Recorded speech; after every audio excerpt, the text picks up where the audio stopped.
This is the coming to you live from the wrong music on the wrong podcast.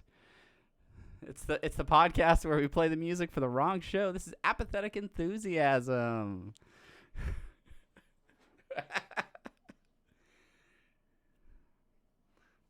That's better. It's we've had an off week, you know. We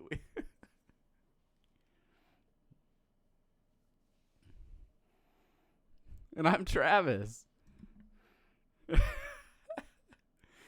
Professional radio people. That's us. You and me.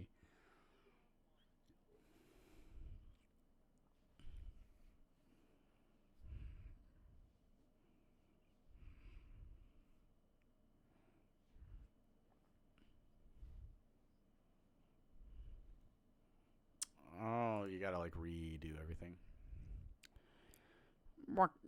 Gotta get those drops ready. Well, yes, as we said, I'm Travis. He's Brandon. This is Apathetic Enthusiasm, the show where we talk about the things that we feel like talking about. And as we have done for several years in the past, there's a little show in I believe Los Angeles, California, talking about video games, and we like to recap that. We're gonna be digging into our E3 recap in the better part of this episode. But before we get into any of that, let's hit up our social medias. If you want to follow us online, you can follow this podcast at Apathusiast. I am at Jugglemino. He is at Barnyard Cruise. That's with a Y. We are on Facebook at facebook.com/apathetic enthusiasm show, Instagram apathetic_enthusiasm. You can send us an email at apatheticenthusiasmshow@gmail.com or hit up our website, apatheticenthusiasm.com. We are streaming live right now to both of you on Twitch at twitch.tv/apatheticenthusiasm or on YouTube at youtube.com/channel/link in the description. Make sure you listen to the podcast. And, of course, you can support this show as well as our other podcasts financially over at patreon.com/rickandmortypod. Yes, we use the other podcast for that hyperlink. But that's it.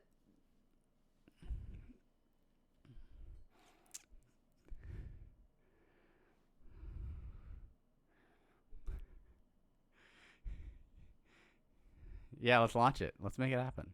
But yeah, you know, if you want to support us, if you enjoy this content, you can do it that way. I like to picture, as I'm rattling all those things off very quickly, somebody that's like in their car in traffic, like trying to get our Twitter handles and having to like write it down. And yeah, you know, you just.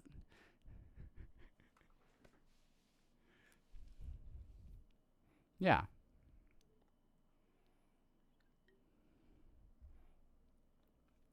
Absolutely. That's hawking. What are we hawking, Brandon? All right. Well, without any further, Brandon, is there any non E3 topic you want to discuss before we get into this? I'm back from vacation. In case anyone's concerned, I safely circumnavigated the East Coast. Yeah.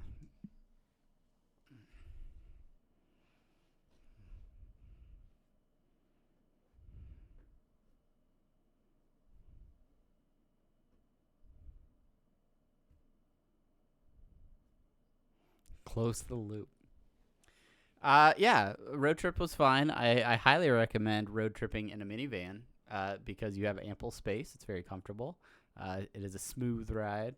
And yeah, I drove a lot. Got to see friends, family, sites. I visited New York City for all of about 5 hours, and it rained on me the entire time I was in New York City. And hot news from like a week ago, that small helicopter that crashed, it happened like a block away from me when I was in New York City. It was really crazy because I was like, oh, I'm in this giant city and like it's raining and I'm keeping track of my kids, and then all of a sudden all these emergency vehicles start like coming by and we're like, whoa, what's going on? Is that the normal amount of emergency attention for an event in New York City? I don't know. I'm new here.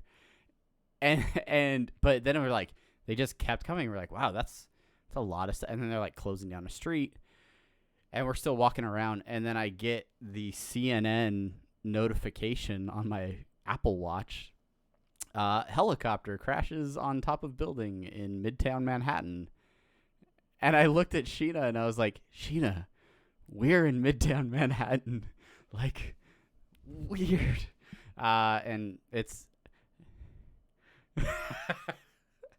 and sadly, like a firefighter like lost his life in that crash, and I don't mean to make light of that situation at all, but just the fact that I was the only time in my life I was in New York City, national news was happening at the same time. So yeah, but saw a little bit of New York, saw like a little bit of Washington D.C. with the fam. And it was only enough in both occasions to make us like really want to plan longer trips to those locations. So I don't know. They were good little bite-sized sampler tastes of different spots. But overall, it was a good trip. Very tiring, very exhausting, and I was very excited to be back at home at the end of it.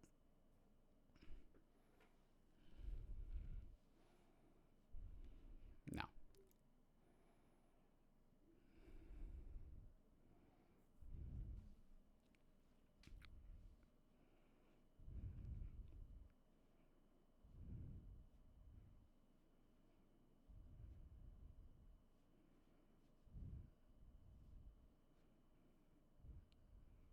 Yeah.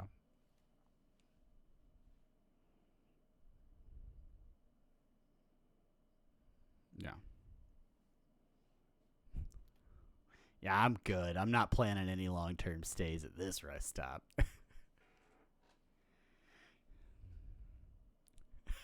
I've I've been to the corner in Winslow, Arizona. Such a fine sight.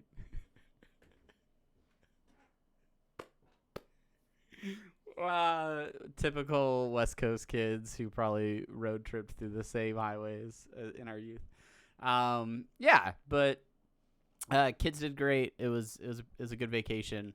It also reminded me that I need to take more vacations because I haven't been doing that a lot in the last few years. So yeah, maybe a vacation.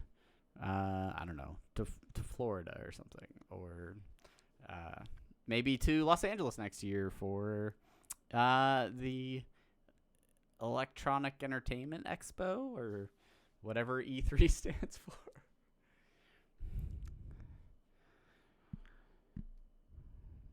Yeah, I doubt it. All right. So, yeah, the E3 happened during my road trip, so I only got to catch bits and pieces of it when I wasn't sightseeing. But what was your level of engagement as E3 was underway?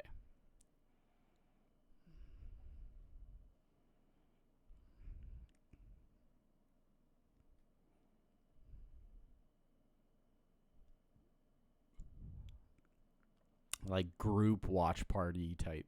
Yeah.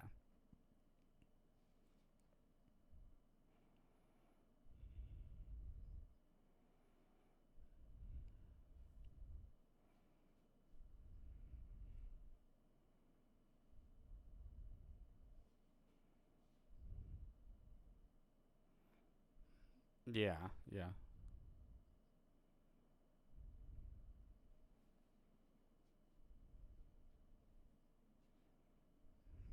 It's a week of NFL drafting. Yeah. Yeah, there's an element to that. There's also like these ebbs and flows with E3 announcements where like sometimes there's a ton of brand new announcements and brand new things that are announced and you're like, "Oh, like oh shoot, you're muted." Yeah. I mean, oh, Yeah. somebody hit you up and said you're muted. Yeah, Omar just. Yeah, Omar hitting us up on. So you should be able to hear Brandon now. My bad, guys. That one's on me. Way to Uh, go! Way to go! Numbnuts is what Omar says. By the way, I don't think Omar would call you numbnuts if he knew that it was your fault. yeah, Um, no, and it's fine. He's but totally but Omar can hear us now, so we're good to go. Thank you, Omar. That's what we get for trying something new on our live streams. And that will be completely irrelevant to the podcast listeners. But thanks for listening on the podcast, guys. You're our number one. Yeah, I said it, stream watchers.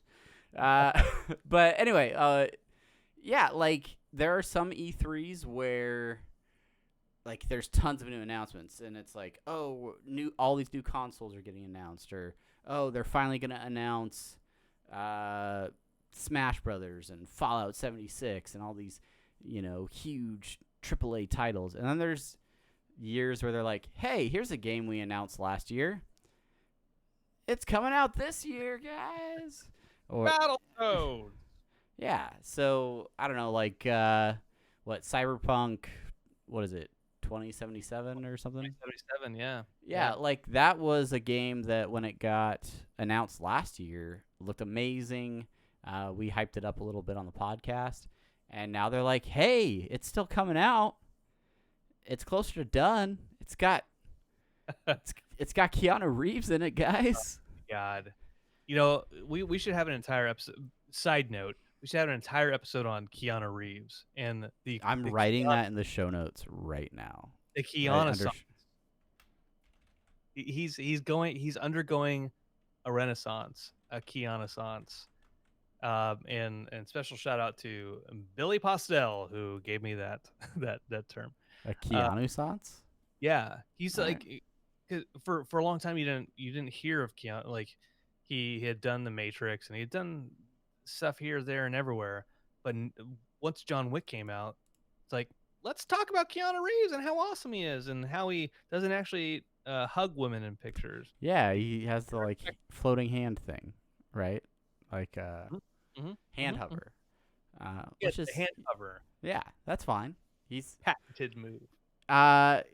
Good guy Keanu Reeves. That's gonna be an episode coming up soon on Apathetic Enthusiasm, guys. Just wait it out. You remember when they had sad Keanu Reeves? Those yes.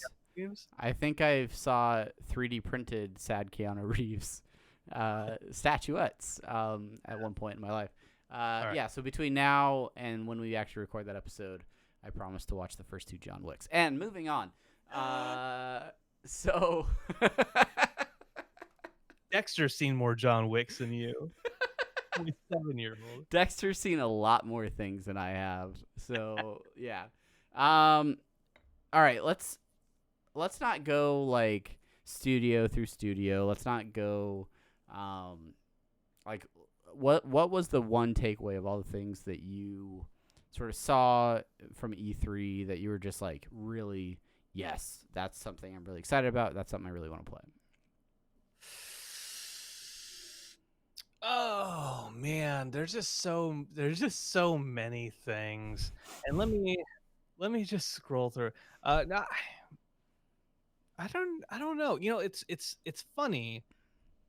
I don't actually know if this is funny. It's not funny in the sense that people are gonna laugh at it, but it's funny that I'm playing a lot more video games nowadays than I have in the last 2-3 years. Because Matt's back in my life. Matt's back in your life, yeah. But I'm not like super like excited about any particular announcement. There are a lot of cool announcements, but not a whole lot that are like, whoa, blow me away. I will say this though, I never played Baldur's Gate 1. I never played Baldur's Gate 2. But I have played Divinity Original Sin 2, and it was fantastic. And Baldur's Gate 3 was announced, and they showed some images. For those of you listening to the podcast, which is all of you, we, I think, mutually discovered. Did you know that the Baldur's Gate 3 was announced prior to, 15 minutes ago? Yeah. So because Divinity Original Sin was produced by Larian Studios, who are producing Baldur's Gate 3, and I'm stoked about it because DOS 2 is just a great game that John and I have played that you were bored watching when you I gave you guys a hard time about it, and then we played D&D for 6 months, and now I'm like, all right, that might actually not be too bad. And this as we're scrolling through E3 announcements, I see that Baldur's Gate 3 is based on D&D 5th edition instead of 2nd edition, which the first two Baldur's Gate games were based on. We play D&D 5th edition. That's something we do. And there's this cool teaser trailer for Baldur's Gate 3 where you have this like human knight guy that all of a sudden like starts like puking blood and morphs into a mind flayer and sort of floats away, and it just looks really cool. I'm curious like what the actual gameplay like graphics and things will look like, but if you're a big Baldur's Gate fan, hit us up, let us know what to expect with Baldur's Gate 3. But that was not for me the thing that I was really super excited about until about 15 minutes ago. And Omar in the chat mentions Breath of the Wild sequel, which was sort of the one more thing from the Nintendo Direct announcements, and that I'm excited for. I enjoyed Breath of the Wild, except the announcement was, hey, we're thinking about it. I mean, it's that we're working on it. Like there's no announcement that it's like coming out this year or even next year. It's just that they are working on it, which is good. It's good to know that there will be that game.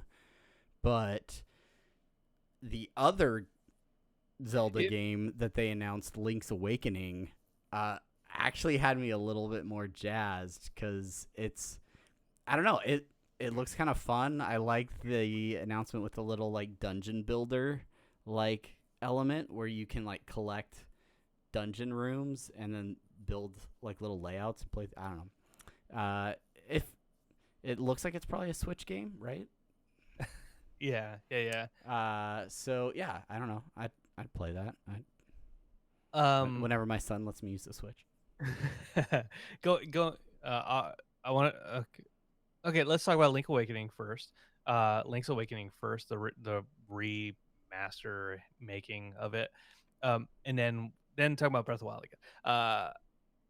I don't know if I ever beat Link's Awakening, but it was a staple of the Super NES era, and I'm glad that they are remaking it. And it's a Game Boy Classic, as Tech Radar refers to it. A Game Boy Classic. Yeah. Link's Awakening. Yeah.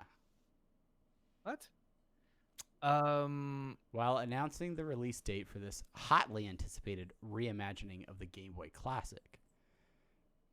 Let me do a quick Google search. Let's fact check Tech Radar. We're some hard hitting news here. I don't know that I played. Yeah, published by Nintendo for the Game Boy. Yeah, I don't know that I played Link Awakening, like the original version. I don't know that I did. Link to the Past. That's what I'm thinking. Yeah. Okay. Which originally, when they originally were like announcing it. Yeah, I played Link to the Past. Yeah. But it looks so cute. Look at the art design and the. So I'm excited about it now because it's not a remake of. It's not the remake of the one you thought it was remaking. Yeah. No, I'm good. I'm good with it now. Maybe we should do a Zelda episode at some point in time because writing it in the notes, Zelda episode. Because Breath of the Wild, the second one, there aren't a whole lot of direct sequel Zelda games. And I'd like to explore that a little bit further. Yeah, that's true. That's true. Yeah. We should get our old Geekade pals to who are super smart on this stuff. Every time like there's like an E3, I feel like I know nothing about games compared to those guys. Yeah. But Chris knows so much. Chris is like the Nintendo genie. Yeah. So on the remake front, I do want to say I didn't watch the Final Fantasy VII because I did play Final Fantasy VII. It was amazing. I'm not super as stoked about it as other folks are. But the other remaster that's coming out, I was a Final Fantasy VIII guy in junior high school. with Squall and all the big sword blade type gun blade things. So they're remastering that. They're releasing that. I'm interested and I'm excited to play that through that again. That's a game that when um, I was in college era, I was ditching school to play all through Final Fantasy VIII. Like, like you know what? I'm gonna risk getting in trouble to level up past past the second disc. But, Right. you All right. I still haven't played a Final Fantasy game. Probably will at some point. that's okay. Divinity, Baldur's Gate 3 or Final Fantasy. We'll see which one you play first. Well, if Baldur's Gate is multiplayer, then we'll just play that together with John and maybe Kevin, and Maybe Kevin, we'll just stop playing D&D. we'll stop playing D&D and we'll play actual video games. Yeah. So, other highlights from Nintendo, because that's the main one that I watched. I was playing Luigi's Mansion 2 on my 3DS on this road trip, like the day before Luigi's Mansion 3 was announced. So, hooray for that. I want to talk for a second about Animal Crossing New Horizons coming out for the Nintendo Switch. Are you familiar with sort of like the bigger story that's going on with this? No. Okay. No, I had it on my phone. I'm like, animals are they're trying to cross a road. So for starters, I'll come out and say Animal Crossing. I've played some Animal Crossing. I enjoy the game. It's a fun little community farm building type of game. And the new trailer, like, it has some other elements in this where it looks like I will like this one even more. But the big thing about this is it's a game that was announced last year, I think, at E3. And it was given a 2019 release date. And in this year's Nintendo Direct, they said they gave the new trailer and said it's being worked, but that they were delaying the release date to 2020, I believe. And there was a bit of fan outrage because they're like, why are they delaying this game? But the reality is Nintendo's like, our developers were being overworked and it was unhealthy for them. And we thought it was better to take care of the people making the game than rush to get this game out to production. And I can respect that. I want games to play as much as the next person, but I don't want that to be at the detriment of somebody's health and well-being. I mean, and maybe that's just the side of me that manages software developers and cares about their well-being. But yeah, I totally get it. And that's why you're so standing for the Sonic the Hedgehog movie animation. we'll have to recreate everything before the opening in 2020. Yeah, they could just delay that movie indefinitely, as far as I'm concerned. But well, so the kiddo, he was like, I want to see that, even with the bad design. So it comes back down to us as adults. We're like, don't ruin our childhood, you money mongers. Yeah, and then kids are like, I don't really think he looks that bad. He looks funny. Yeah, I'm like, no. If he's not animated like the 1990s cartoon, I don't want to see it. You're not watching that. Speaking of money mongering, so one of the things that came out from E3 was this is gonna wow you. This is gonna wow you. It was a Blizzard announcement. No. What? No, I don't think it was. You said wow. Just low hanging fruit. Yeah, that would have made more sense if I knew what they were gonna come out with. But Blizzard has their own stuff. It is it's that Fallout 76 is going to have NPCs. Whoa! What a revolutionary concept! So they're gonna have NPCs now in the game. All right. So that's How do they? I've after all the hype, and longtime listeners will remember how hyped I was for 76. Just didn't stick with the game that long. Just we tried. We gave it a good effort, but and there's still I'm still following the 76 subreddit. There are still people that are active in the game, but I you're saw a following post. it, but you're not following it. I'm not active in the subreddit. Yeah. But yeah, there's still like there was a post like the last day or two that was talking about how there are still games that are fun or still weapons in the game that are fundamentally broken and don't work correctly. And yeah, like so it still had a significant amount of challenges, but I am curious how they're gonna work that NPC thing. Is it gonna be like single player missions that you go off and do by yourself, or sort of co-op campaigns that you can still play through? Like, have you? Yeah. So there's an article that came out a little bit ago on PC Gamer, talking about the NPCs and how will the human NPCs work. It'll be a system not unlike Fallout 4, though you're mostly going to be seeing these NPCs in instanced areas. Mm-hmm. The quote is, obviously, if I kill an NPC in the game, other people need to be able to interact with that NPC. So they'll be enclosed areas, frankly, and other areas where we can control the environment better than an exterior. So they're not going to be strolling around freely on the map, but you have to go visit them in specific regions that are separated from the rest of the world. All right, Um, maybe that'll and save the game. Who knows? who knows? Who knows?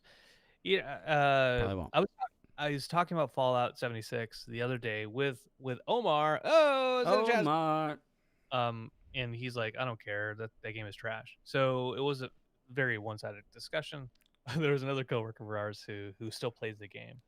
And he's like, oh, I have fun with it. And to be fair, I had fun with it as well, but there were bugs, and then my computer crashed. So there's no reason. Yes. Yeah, I have people that I work with that also continue to play it. They play it quite a bit. Hmm. And I did pay money for it, so no reason Maybe. why I can't go back to it at some point. But I'm not. I'm not right now. So What do we look like? Fallout fans? what do we look like? Fallout. Oh, you can't see it on screen. There are multiple Fallout things on that shelf. Excuse me. All right. Another game worth mentioning, for better or worse, is a Star Wars game, which is brought to us by the good folks at EA. Also, Respawn is involved with this. I think they work on a little game called Apex Legends. That's right. Yeah, so this is Star Wars Jedi Fallen Order, and this is a single-player Star Wars game that takes place pre-Episode 3. It looks like it takes place pre-Rogue One. Looking at some of the gameplay and some of the characters that are in it, it seems to Forest fall. of Whitaker. Forest, yeah, exactly. So yeah, but it at first glance, it looks pretty decent. It is not Battlefront 2. It is not a multiplayer shooter experience, and EA has said that they learned some lessons and did some things wrong with Battlefield 2. Battlefront, yeah. Or Battlefront, yeah. So hopefully, maybe. Yeah, this type of game, this like Force Unleashed esque type of game, Yeah. single player, is certainly EA knows they made mistakes, some of them intentionally, and this is like Battlefront is a multiplayer game.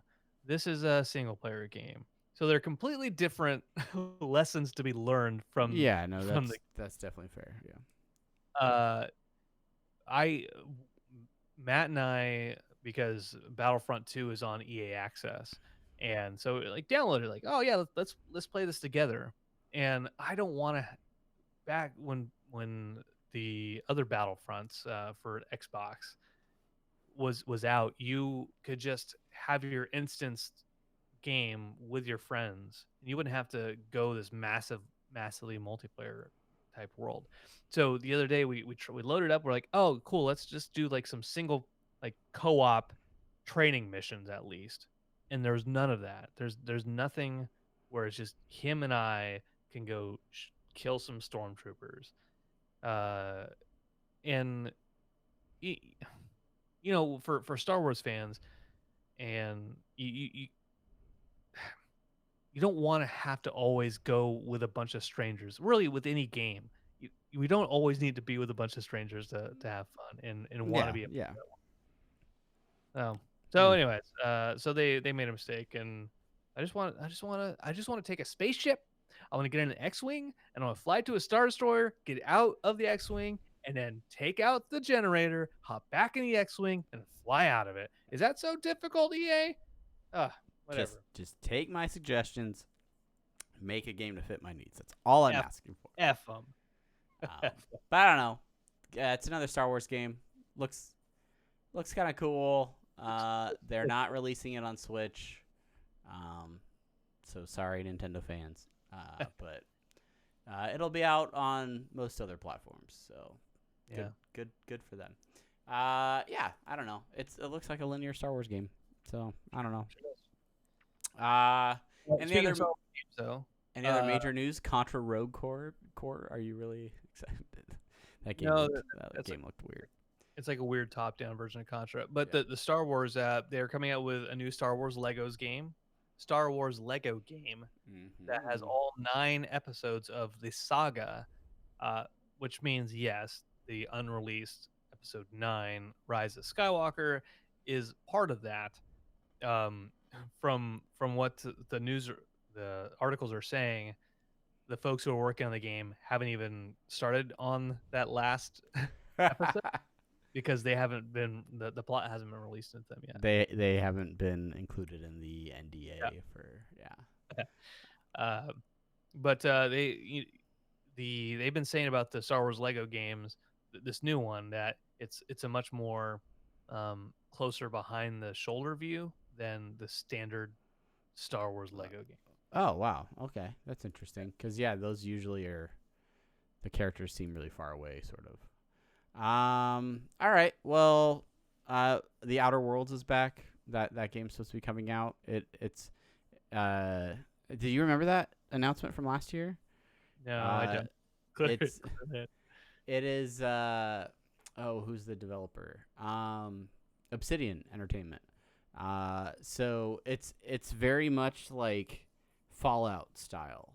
It's like the Fallout game that we didn't get when 76 came out, because it's again very NPC based, and you're out on the frontier of space though with this one, and you can kind of choose how you interact with characters, if you want to be a hero or a villain or just kind of psychotic and a little bit of both. But it looks cool if you're into that kind of action RPG sort of thing. Could be sweet. One other game to talk about, the game I've been playing, is Trover Saves the Universe. Oh, yeah. So we talked about this a little bit on Interdimensional RSS and probably on this podcast a little bit too. Trover Saves the Universe came out for PS VR and for PC over the last month now. And I streamed a little bit of Trover the night it came out on PC, and then played it a little bit more a couple other days. It's so Justin Roiland. This game is through and through. Like half, if not more than half, of the characters in the game are voiced by Justin Roiland. And then the other half are voiced by the typical crew of characters. You got a couple of Rob Schraubs. There's Ridley. Ryan Ridley does some other familiar voices from Rick and Morty and other Roiland creations. The game is pretty funny, but it is a cool platformer puzzle solving type game too. And the one thing that I will say about it is because it's not a traditional type of VR. A lot of VR makes you be the like center of attention and like the person doing everything, the hero of the story. And this game, like Trover's kind of the hero. He's the one doing a lot of the work, but you are a chair Orpian who is working with him and controls Trover from within the game. And so your character in the game sits in a chair all the time, and that means you get to sit in a chair when you're playing it. But you move around the environment and you move like up and down, and you're able to interact with the environment personally, but also move Trover around and stuff. So it's kind of like a standard platformer or like action platformer in a lot of ways, but your perspective is very different because your perspective isn't sitting on the couch watching the game through a screen. Your perspective is sitting in a chair inside the game. So Trover could be behind you, Trover could be up on a hill somewhere, but you're floating up in a chair 30 feet up, so that you can find that right hidden power baby or whatever it is that you're looking for. Yeah, so, green power babies. Green power babies, yeah. These things get me high. Yeah, are you how far into it are you? Have you from your vacation, have you started playing it again? I played probably like one full like level since my vacation. Didn't have a lot of time back, or like a lot of downtime the weekend I got back. But I've gotten decently far into it. If I had to estimate, I'm at least 60% through it. Jeez, yeah. But on launch day, they also said that they're coming out with DLC for it. So it's, I don't know. Free to bet, free DLC. You know, it's a new generation. It's a new way. I watched the stream and I watched you play, and you know I love Roiland just as much as the next Rick and Morty fan. And I was like, man, that's a lot of Justin Roiland. If you didn't move from a spot, it would just go back. He would go back and forth with himself, or just rambling this just forever and ever. Well, and it's one of those, because the game is very story driven and very much like the comedy and the dialogue is a huge part of the game, that there are times when you sit in a spot like intentionally just to kind of let the dialogue play out beyond when you think it's done, because then you get those little hidden bits of dialogue where they just keep talking about stuff. And there were times where I would like sit and wait for that like extra bit of dialogue, but they were done. So then they just start over again. They're like, to reiterate, and then they say the stuff that they'd already said, which does get kind of repetitive. But I mean, there's some really funny stuff in there. I feel like it's got some replay value because it does ask you to make some choices in the game about how you play, and I would be interested to go back and play and make some of the other choices just to see how those scenarios play out as well. And I don't know. It's something. It's something to bridge that gap between now and November. What would you do differently with Mr. Pop-Up? I could destroy Mr. Pop-Up's house. And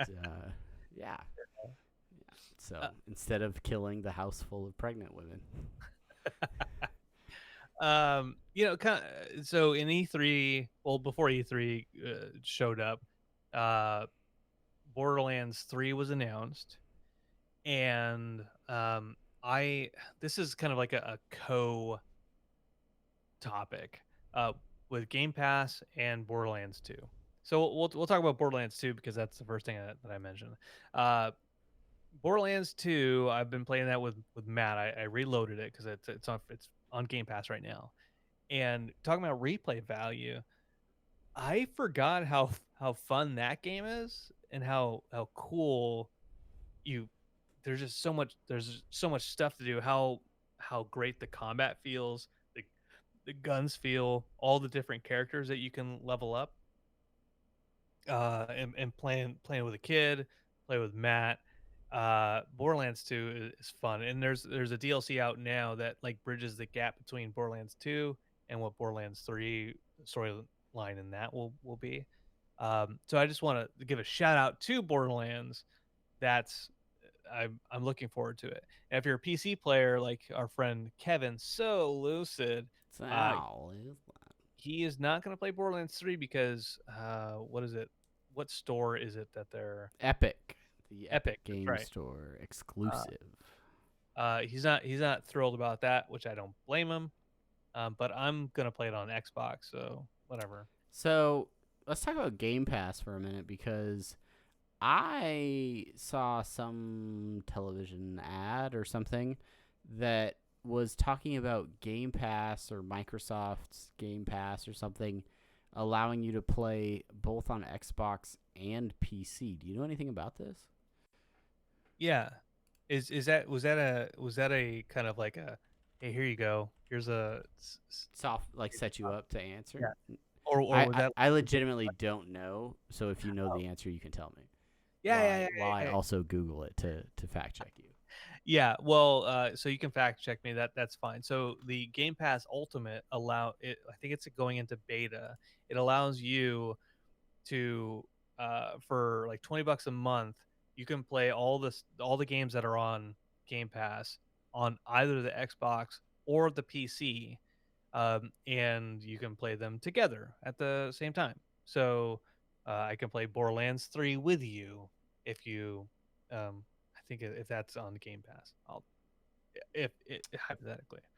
Um, so that's kind of what it is. So all the and there are PC games on Game Pass that I can't get on Xbox and vice So versa. this Xbox Game Pass for PC is currently in beta.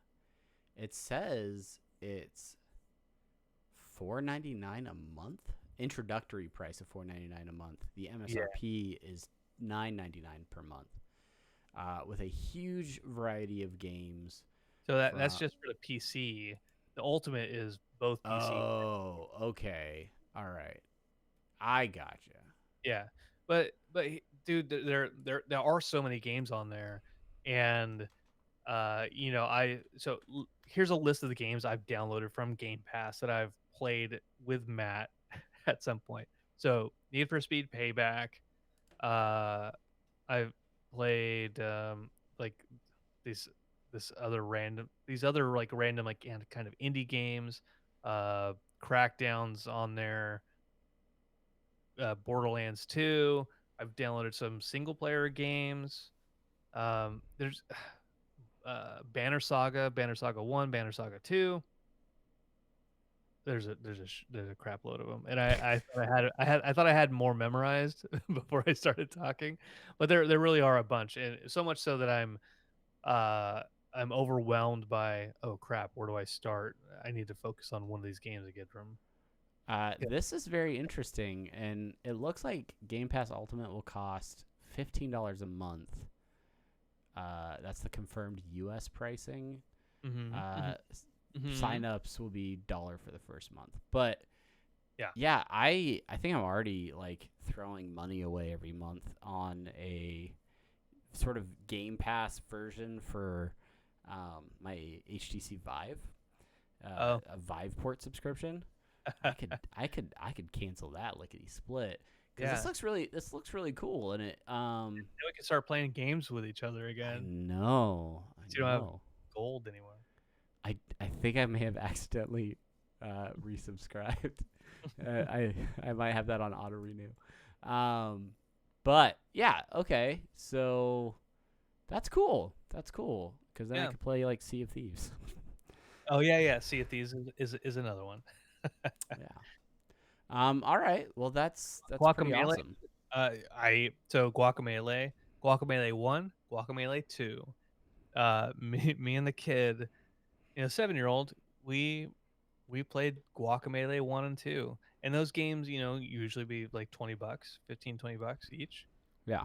And I mean, I got basically Game Pass has made its money back, or I've made my money back. Something like that. I don't know. Whatever. It's worth it so far. Well, yeah, and if I mean, and really, if you're playing the games, and I think that's sort of the trade off, right? Because like for me, can get a ton of VR titles to test out my Vive through Viveport, and it's a great deal. Like I throw $10 a month or whatever it was at Viveport, and then every month I'm trying VR games, and some VR games are like you don't want to invest $30 or $50 in a game because it's really like a short experience or something, and then once you play it once, it's kind of like, all right, well, I've done that. Yeah. But when you do it at like a subscription basis, you can try a lot of things and experience them once. But It I don't. I have there are many months that go by where I don't even turn my Vive on, and then I'm like, oh, I gave them another $10. Yeah, yeah. There in a in a certain way, it's almost taking me back to like Blockbuster and before those days where I could rent a game and be like, okay, yeah, I'll spend $5 on this game. I'll play it over the weekend. If I like it, then I'll play it more. If I don't, then cool. Well, I'll no, check it. I'll check it back out and be that guy at Blockbuster. yeah, yeah.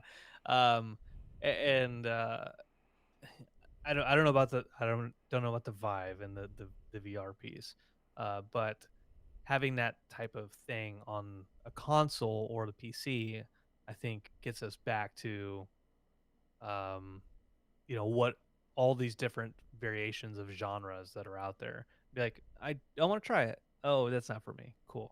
I didn't waste Well, any and money. it's.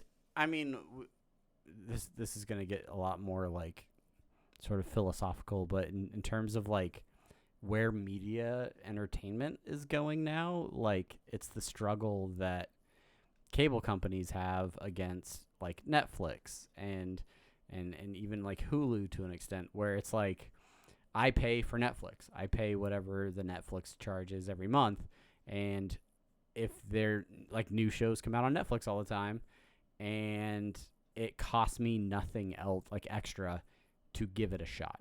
If a new series comes out on Netflix and I watch the first episode and I hate it, it didn't cost me anything. But if I love it, then I can watch the entire series or the entire season and get that enjoyment out of it. And Netflix has me and my attention for that period of time. So, Yeah. for you to pay $10, $15 a month to have access to games that you may not have ever even tried if they weren't available to you in this platform. But now that they are, like you're already paying for it. So I'll try it, and then you're like, Guacamelee is amazing. Let's play both of them. Or there's some games that you may, if the cost of entry is $60 to try Sea of Thieves, and you're like, I don't know if I'm gonna like it. But then you get in and play it, and you're like, oh, actually, this is a lot of fun. Yeah. It still doesn't cost you anything extra, Well, and Microsoft's still getting their money out of you. yeah. Like two examples. Guacamelee is not one of those examples, but Banner Saga is a game that I've always heard good things about and I've wanted to try, and I've always been like on the cusp of spending money on it, and I just never did. And it's on Game Pass. I'm like, oh, finally, cool. I'll try it out, and I really really enjoy it. I haven't been able to finish it because it takes a lot of time single player wise. And then the second one is a purely single player experience, and it's much more like a personal experience. It's really interesting. Maybe we talked about this. What Remains of Edith Finch? That's on Game Pass, and that game it's all about this person who goes to like their family mansion, and you explore stories about how the family has died in various ways. So there, I'll say mini games, but mini games that explore how an old how this kid's brother died on a swing. And so like the mini game is like you just like swinging back and forth, and then like it cuts right as like the rope breaks and the kid goes off the cliff. Right. Um and it's depressing, and it it's depressing, but yet it's like, oh, that's also life. Like things happen and everybody has to die eventually. And some die tragically, some die normally. It's just what happens. Um, but I would never have played that game if it wasn't on Game Pass, Yeah, yeah. as an example. That's cool. So And I mean, really, and the other aspect of it is for indie developers, for smaller development houses that maybe can't get their game out to a broader audience, or they can't really afford to market it the same way like big companies would. If they can get it as part of these like Game Pass systems, then their exposure can really grow, and maybe if there is a game that is really interesting that not a lot of people know about, they can kind of at least improve that word of mouth advertising, yeah, because more people are trying it, because the risk is lower for giving it a shot. yeah. It's for faux show, faux For show. show. All All right. right. Well, we talked about things. We talked Forza Horizon 4, Lego Speed Champions expansion. It's coming out. Yeah. FIFA 20 Legacy Edition on Nintendo Switch, guys. Hell yeah. Finally. Finally a new FIFA game. Yeah. So there's a whole bunch of games. I mean, we didn't cover a ton of these, but if you really wanted us to talk about Mario and Sonic at the Olympic Games Tokyo 2020, or any other game that was announced over E3 2019, hit us up. Hit us up on social media at Apathusiast on Twitter, or send us an email, apatheticenthusiasmshow@gmail.com. Let us know what games you're super hyped about for E3, what games you've been playing lately, and what games we should probably check out. If you know how to play Baldur's Gate, let us know. Halo and Gears 5, Microsoft has things happening. Have we talked about Minecraft, like World or whatever? I thought about it, but then I was like, I'm not that interested in Yeah, it. It's just it's an interesting concept. It's the Pokemon Go for the Minecraft generation. I don't know. It looks interesting. It wasn't really an E3 topic, but it looks interesting. So, all right. Anything else, Brandon? no, that should do it. I just saw a brief thing about Mario Maker 2, which we won't play because it's not multiplayer. So to hell with them. Yeah, Or it is multiplayer, but it's not. You know, the whole tagline we're is talking. Let it out, Brandon. Let it out. the whole tagline is play with your friends. Oh yeah, all right, cool, I'll do that. And then Nintendo, in their ultimate non social whatever, they don't have their infrastructure down, whatever, to be with friends ever. They're like, well, you can play with people, but there's no way to play directly with your friends. You have to play purely with random folks. Yeah, That's that. absurd. It's absurd. I And mean, there's no yeah, that's a fail. That is a fail on Nintendo's part, and it is always the thing that constantly baffles me about Nintendo is how wrong they get they do such a good job on single player experiences, and just they have such a great collection of intellectual property that they are able to continually release great games featuring Mario and company, or Zelda, or Pokemon, all these great properties, but they cannot get a good multiplayer experience out the door. And I mean there are exceptions to that, but they like half-ass it, man. Yeah. Speaking of Nintendo and speaking of road trips at the top of the show, I did visit the Nintendo store in Times Square, New York City, Rockefeller Center. It was awesome.